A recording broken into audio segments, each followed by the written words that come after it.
Waduh, Fadel rencana mau melamar Loli kalau Loli udah 17 tahun. Langsung dipindahkan gitu aja deh. Ya sempet kali karena kan awalnya tahunya kan katanya dipindahin nih ke RS Polri situ kan. Tapi tiba-tiba dipindahin ke mana nggak tahu ya kan. Makanya gue sempet khawatir sama Om Rasman. Gue nanya-nanya sama Om Rasman tiap hari kayak gitu. Fadel tiap hari sekarang telepon saya. Dia pengen cepat 28 Mei. Iya. Kenapa Bang? 28 Mei kan selesai, dia sudah dewasa, 18 gitu. tahun. Tapi kan tetap masih... Jangan Fahmi beralibi lagi. 18 belum dewasa.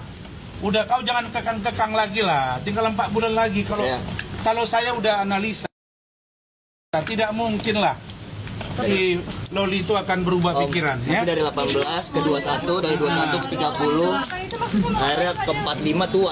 Akhirnya ulang tahun. 28 Mei ulang tahunnya Loli. Kalau bersamaan dengan itu dia melamar, emang ada larangan? Enggak kan? Dan kalau diterima lamarannya juga nggak ada larangan. Ayo. Kan mau kasih hadiah. Ya. Mau kasih hadiah. Sekarang Fadel, itu jelas. Fadel bilang ke saya dia mau melamar, benar kan? Iya. Dan dia minta malah saya jadi saksinya. Oh, ke Nikita Mirzani apa ke bapak kandungnya? Ke polisi nanti. Lamar ke polisi. Karena yang ngurusin kan polisi semua dari awal. Apa? Rasman Kodok Buntel yang Kismin sama keluarga Kang Semir mau ngelamar Laura. Apa? Nggak budek nih kuping gue.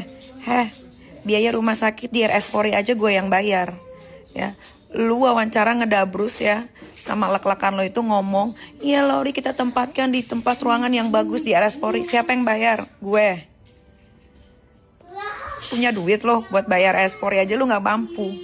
Ya, 30 juta tuh hampir. Gue yang bayar. Nih gue. Lu ditagih nggak mau bayar. Botak, lu mau kasih makan apa sih Laura? Bopeng lo, daki lo, kutu lo, ketombe lo, binatang-binatang lo yang ada di rumah lo itu cikungunya dan lain-lain. Ada brus melulu lo. Jangan lo ganggu-ganggu terus deh Polres Jaksel. Lo tunggu aja lo pantengin ya.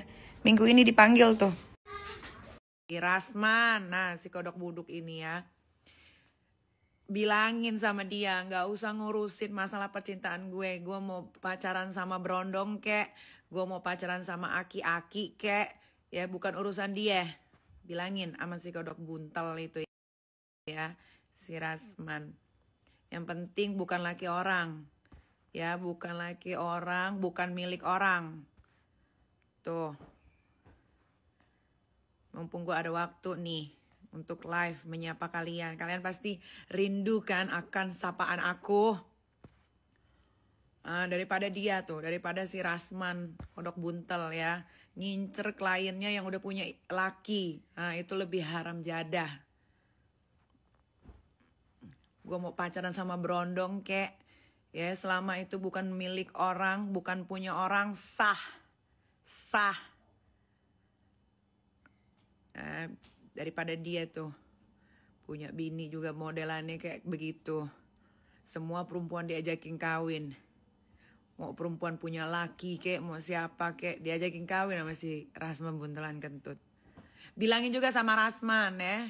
Kenapa tuh biaya rumah sakit RS Polri gue yang disuruh bayar. Padahal kan dia yang nganterin Loli ke rumah sakit. Harusnya kan dia yang tanggung biaya. Kenapa gue yang disuruh bayar? Kebanyakan ngomong tuh si Rasman. Gak punya duit dia buat bayar rumah sakit tuh. Coba tanya dia. Kenapa gue disuruh bayar? Katanya dia yang ngurus si Loli tuh. Kok pas lagi Loli dipindahin dari rumah sakit, terus dia dikasih bill, dia gak mampu bayar. Ujung-ujungnya gue yang suruh bayar. Ini dari kemarin gue diem aja nih, karena gue sibuk. Nah sekarang gue punya waktu nih, buat menghibur kalian semua nih. Seperti apa? Saya mau hadir di pernikahan Fadel bulan 6 atau bulan berapa kan? Saya justru mau saya kalau diundang nggak diundang saya akan hadir kok. Udah ya dikawinkan aja itu. Orang udah saling suka, saling cinta, saling sayang. Gimana? Masa kita batas-batasi? Tapi kan harus persetujuan orang tua gitu, nikmir. Ya kita akan sampaikan dong sama orang tuanya, ya kan. Kalau masih orang tuanya menganggap itu anaknya kan gitu. Kalau orang tua tidak menganggap itu lagi anaknya kan susah juga kita. Ya gimana ya kan? Ya kan siapapun kan bisa jadi wali asal mau menjadi wali. Ya kan Mas Tommy pun bisa. Ya kan? Bener kan? Ya kan Mas? Gimana Bang, tanggapannya Bang? Ya, artinya kalau namanya seorang ibu ya, kalau udah nggak nganggap itu anaknya dan sudah bisa diberikan hak asuhnya kepada orang lain, tentunya hak asuh orang lain itulah yang akan memberikan restu ya, tentunya seperti itu. Karena itu kalau kita bicara masalah restu dari perkawinan anak di bawah umur, sebentar lagi toh tentunya Loli jadi yang cakap hukum ya 4 bulan lagi ya, kalau kita lihat ya. Iya. Jadi bulan 5 toh, 3 bulan lagi. 3 bulan lagi. 3 bulan Nah, lagi. ya, itu Bulan kita 5 lihat. tanggal 18. Orang udah cakap hukum dan dia bisa memilih ya siapa dan dengan siapa dia berpasangan ya kan. Tentunya memang harus persetujuan orang tua, tapi kalau orang tuanya udah nggak bisa mengakui itu anaknya atau tidak mau mengakui anaknya ataupun anaknya sebaliknya ingin diasuh orang lain dan ibunya menyetujui, maka itu hak asuh ke orang lain itulah yang memberikan restu ya, memberikan restu mereka. Tapi ada konsekuensi hukumnya gak bang? Kalau emang ternyata nggak disetujuin sama NM lalu nekat nikah gitu, ada konsekuensi hukum nggak terhadap Loli atau Ya, Fadel? kalau sudah diberikan Kalau hak udah dewasa, asuhnya udah dan dewasa, sudah saya rasa dewasa, nggak dia perlu pakai ahli dia nanti biar kan di dalam itu kan bisa dia pakai wali ya, wali nikah ya. Di dalam agama juga nanti atau saudaranya atau adik dari ibunya atau keluarganya. Keluarga yang lain lah Ya, intinya. ya, Keluarga yang lain kan bisa. Yang penting dari orang tuanya sendiri sudah memberikan satu statement, itu dia akan memberikan hak asuhnya kan gitu. Sesuai dengan yang di statement kan di media dan di berita media sosial kan kemarin seperti itu. Terus lalu mungkin abang kan dari pihak Rasman ini mengetahui gak hal tersebut, rencananya mungkin dengar-dengar gitu Enggak, bang? kalau itu saya belum. Ini saya baru dengar dari kalian ini. Saya belum dengar kalau itu. Cuman kan kalau itu untuk kebenaran, untuk kebaikan, mana boleh kita kekang. Ya artinya seorang Loli itu perlu kebahagiaan. Tidak ada siapapun yang boleh melarang kebahagiaan seseorang di negara kita ini. Artinya semua orang berhak menentukan kebahagiaannya sendiri. Ya, tidak terkecuali siapapun. Gak boleh kita batasi kebahagiaan orang gitu. Artinya ya saya mendukung apapun yang ditentukan oleh Loli ya dalam menentukan hidupnya selanjutnya, kita dukung penuh. Ya, kita dukung penuh, kita doakan lah ya. Selain dukung itu kita doakan yang terbaik juga untuk si Loli. Tapi dia kan Fadel lagi kena masalah hukum Ya. itu di Polres, itu gimana bang? Nah ini kan saya Diperbolehkan. agak simpang siur ya. Seolah-olah dia disangkakan bahwa mencabuli dan lain-lain. Nah saya rasa itu tidak terjadi lah. Latar belakang keluarganya latar belakang keluarga benar, keluarga bagus. Jadi saya rasa itu tidak terjadi itu. Tidak terjadi. Ya, jadi saya meminta polisi objektif. Kalau tidak terjadi jangan dipaksa-paksakan, seolah-olah ada kejadian. Oke? Jadi saya minta, ini Polres Jaksel ini kan udah banyak masalah. Jangan lagi ditambah masalah baru.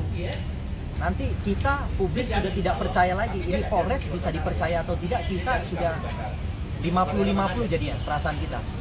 Ya kan? Selanjutnya bisa saja nanti nggak akan ada lagi orang mau melapor di Polres Jaksel. Semuanya akan pindah ke Polda Metro Jaya.